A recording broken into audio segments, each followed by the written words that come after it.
Saya ni student, bolehkah saya simpan emas? Jawapannya boleh sangat student simpan emas.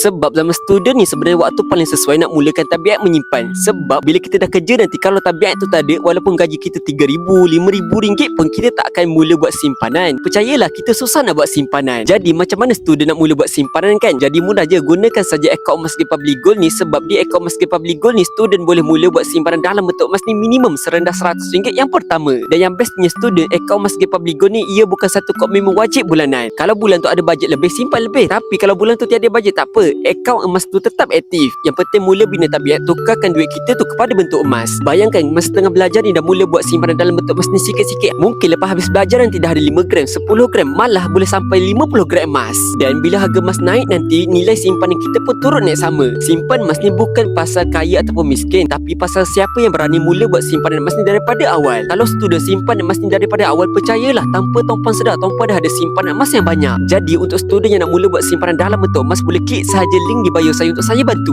Suruh satu, cek komen, jangan lupa follow.